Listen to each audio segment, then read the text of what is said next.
Okay guys, so right now we're gonna do a little how-to video on how to install our Viking front coilover kit for 11 to 14, and really it's basically the same for 05 to 14 because these cars really didn't change the suspension geometry or anything really much. So this is your Viking coilover setup. First thing first is, it looks a little short, right? We have to pull this part by my nose out so it's fully extended. It's pretty simple, guys. Literally, this is our strut. This came assembled. I'm just gonna grab onto that, and I'm using this with one hand. So if you can hang on to it, and you just grab the shaft with your hand and pull it out like so. So it's fully extended. So the next thing we're gonna do, guys, is we have these three pieces. So if you see this one, it has a ridge on the top. That's gonna face up. This is our bottom one. Now, we're gonna use some anti-seize, and we're gonna put it on the threads. And then when we get close to where we wanna put it, we're gonna put some on the threads there too. Now, after this one slides down and just twists on with that ridge up, then we're gonna place this one on. Same thing with the ridge, or this shaft, up. And anti-seize in it as well. And then finally, this goes on. So as you guys can see, we got anti-seize on there, and then we actually put it down the side pretty thoroughly. And this is just gonna spin down. Okay, we're gonna spin it down pretty far, and then we're gonna do the same thing, spinning this one down on top of it, just like so.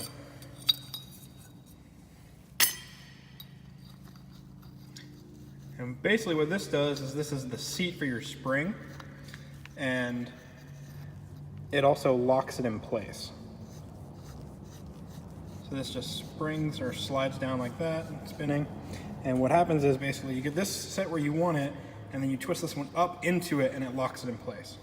So next step is pretty easy, guys. We're gonna take the big washer, and it's gonna go down over. Make sure it sits flat. Now we can adjust our ride height here to where we want it. I'm gonna actually take it down a bit more. And after that washer is on, we can go ahead and grab our spring. As I usually say, make sure you can read it. That way, when you take a quick look, you remember, or when you don't remember, you know what we have. So we have a 14-inch, 200-pound front spring. That's how the top goes. So next, we have the top hat. Now you can put some anti-seize under there if you need to, or feel like it. You don't have to though. But where you are gonna put anti-seize is around the top there, because we have these thrust washers, okay, and the thrust bearing inside of it. And these are gonna get covered both sides, all sides, in anti-seize, and then they're going to go washer, bearing, and then washer on the top, like so. So last but not least, guys, we're gonna do the top part. So as you can see, there's a bunch of anti-seize in there, and we're gonna do our final top hat, which is gonna go on like so, and sits down nice and easy like that. Now we are using the UPR kit. It comes with spacers. So as you can see, we're going to have to actually lower our ride height a little bit or compress this so that we can adjust it, because we're using our caster camber plate to go on the top, and it doesn't exactly go through. So we're gonna bottom this out so we can bolt it together, and then we can always adjust this back up. So that's what I'm gonna do right now, is go ahead and lower this so that we can get our nut on the top. So there we go, guys. You can see the height. We got about an inch in between the bottom plate, and now there's enough room there on the top so that we can go ahead and put our locking nut.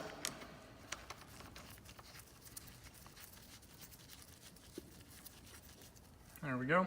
And what we're gonna do is we're actually gonna use the impact, sink that down on there, and that'll give us a little bit of tension on the spring. But that is very tall. It is your Viking coilover setup. All right, guys, we're gonna go into a little more detail here. We ran out of light, but I went ahead and slapped this side in. Pretty simple. What you're looking at is we'll start with the top nut. The top nut is a 15/16, looks like. So we just used the impact, zapped it on, then we threw the shock up in there, the whole coilover setup. This top part is a caster camber plate from UPR, which is underneath, which slides front and back. We just tightened it up. It's not actually adjusted to where it needs to be, but that size is a 13 millimeter. So these are a 13 millimeter. This is a 15/16. And then down here on the bottom, you have these big bolts right here that go on. Those ones are a 18 millimeter. Super easy. The best way to do it is to put the top in first, as you can see, and that is the direction it's situated. Put the top in first, then go ahead and you put the bottom one in, and then you can tilt the spindle until it lines up. Then go ahead and sink them both down and tighten them. And then I'm gonna go ahead and tighten these three. The brake lines attach to this thing right here. That little tab off the back, which is really nice. So we're gonna tighten that up as well. And then those bolts, which have the nuts there on the back. Once those are tightened up, we're gonna go ahead and do the other side. And after doing the other side, then we can throw the wheels back on and we can lower the car down to see where our ride height is at. Now, I will measure the fronts, the space on the bottom to ensure that we set them both equally. That way when we lower it down, we're gonna adjust them virtually the same. We might end up adjusting them a little bit different just because my fat butt's gonna be in the driver's seat drag racing, and I want the car to be level when I'm in it. Don't really care what it's doing when I'm not in it, so that's how we're gonna set it up. While removing the stock strut that we have here, this little bolt is an 10 millimeter right here, and that's the one that holds the brake lines on. So I'm gonna go ahead and tighten up the brake line bolt on here, which is actually bigger than a 10 millimeter. I think it's a 12, so I'm gonna check that right now. So that nut right there, which holds the brake line on, ends up being an 11 millimeter. So we're gonna go ahead and tighten that one up so that it's not loose and jingling around. And then we'll figure out what size hex these need and the bolts in the back. Now you're gonna wanna be careful with that little 11 millimeter bolt because sort of the hand ratchet, just with one hand, I just broke it off. So luckily I had another one lying around that was the exact same size, so no big deal. But be careful with that one. Don't over tighten it, just snug it up just a little bit with your ratchet and you'll be good. Don't use an impact on it, you will snap it off. So this next set of bolts that we're tightening really is right here. These are these three that go down the side that hold basically where the strut itself mounts to the spindle. You're gonna use a T50 and then a 14 millimeter for the back side. Again, these are bigger bolts, so I'm gonna snug them down pretty good, but don't break them off. So on the passenger side, we got everything tightened up. It looks good. Only thing we haven't done is obviously set our ride height and adjust our rebound and compression settings. So going per the directions, the setting we're gonna try first is we're gonna actually make it a pretty stiff setup here in the front. So we're gonna run, go in the middle, it says 12 to 18 compression. That's for everything. And then rebound, it says, well, for I guess under 600 horsepower, 0 to 4. So we're actually gonna do a 0 on the rebound, and then we'll turn it up from there. And we're gonna do a 12 on the compression. So we're gonna start on the low end and then work our way up, testing different settings out on the strip. So I'm gonna roll under here and we're gonna click them on. Okay guys, so right now we have them set all the way to the left. So that should be 0. So if I can get my paper, we were gonna be doing, I believe it was 12 to 18. So compression, we're gonna do 12. And rebound, oh, I can't find my own hands. Rebound right here, we're gonna stay at 0. And compression, we're gonna do 12. So we're gonna do 1, 2, 3, 4, 5, 6, 7.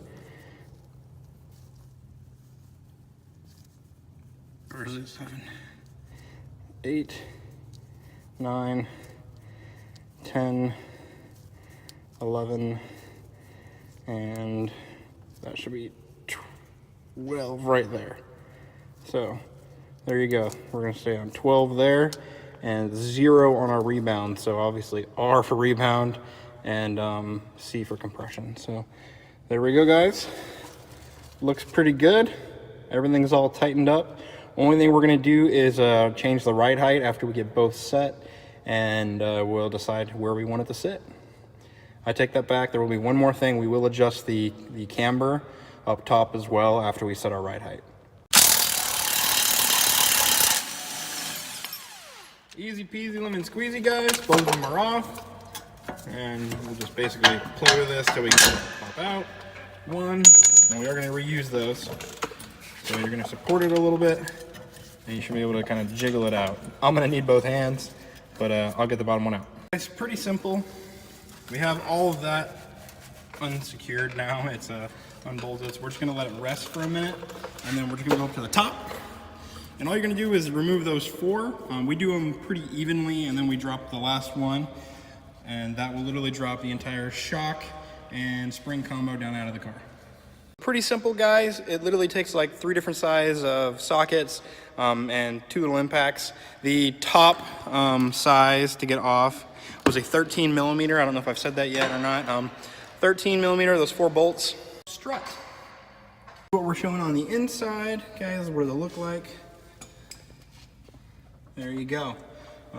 Yes, that is our brake line holding it. We're not gonna have it like that for long. You usually want to support it with something so that's not, all the weight is not on it. We're gonna put the jack under it for just a minute so that it's supported, but other than that, it's not really gonna hurt anything. All right, so we got this side on. It's all tightened up, it's good to go. So the only thing we have left is literally to throw the tires back on. We're just gonna put them on, I'm not gonna say super loose, but we're not gonna like torque them down or anything. So we can, when we drop down the car, we can adjust the ride height again. As of right now, we're not gonna do it because we still got a lot of work to do to the rear end, but I will make another video for adjusting the ride height on these. Otherwise, thanks for watching. Make sure you like, share, and subscribe, and look forward to more how-to videos from us here at Auto Mafia Racing.